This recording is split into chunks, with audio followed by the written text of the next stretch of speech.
bilbileensi waame gantuun jijjiirame.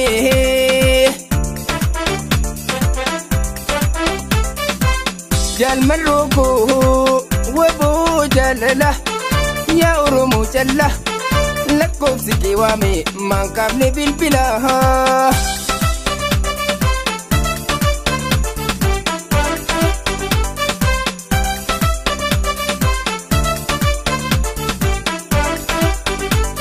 Akkam godheetiin ibjaa jabeessa meeqam godheetiin ibjaa jabeessa wareegamee lubbuun hajaaluu hundeessa leenca hayyuu sabaa nyaattee yaa bineensa Oromiyaa guutuu boochisee du'uunsaa.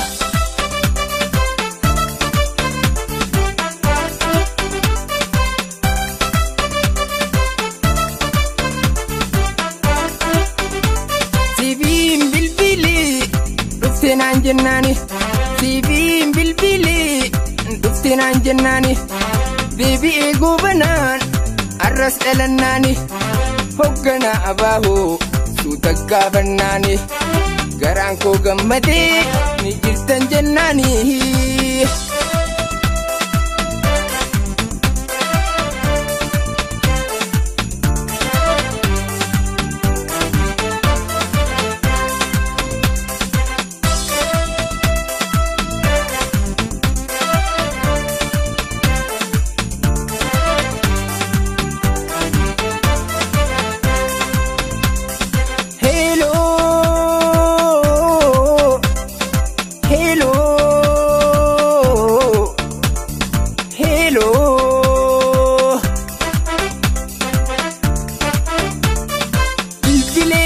Bilbileensi waame gantuun jijjiirame.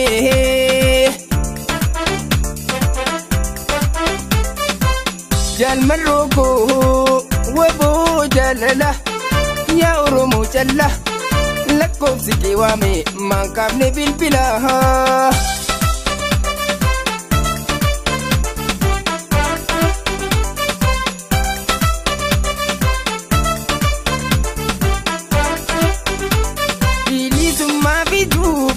Filatte daggala bilisummaa biduuf filatte daggala nyaataaf dhiibutti way obsitee beela waboo abdii sabaa yaa madda jaalala Oromoon si malee hin seentu balbala.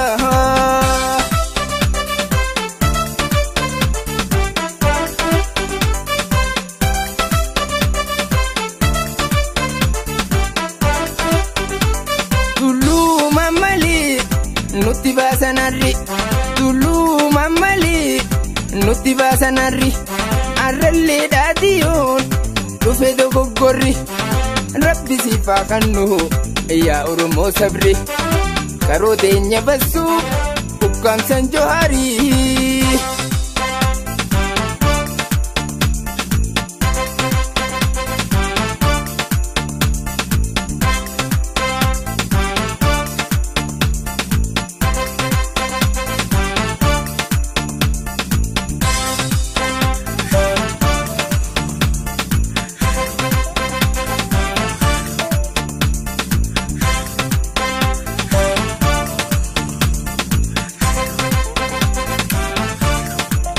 Meeqaatamiin lubbuun dhabee angeerroo diyyaa abdii biyyaa.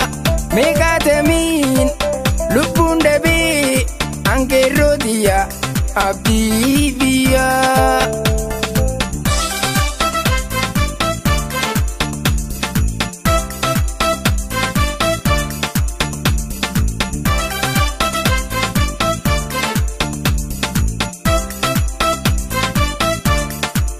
Nagayati sitamate ya Oromia harmitia. Nagayati sitamate ya Oromia harmitia.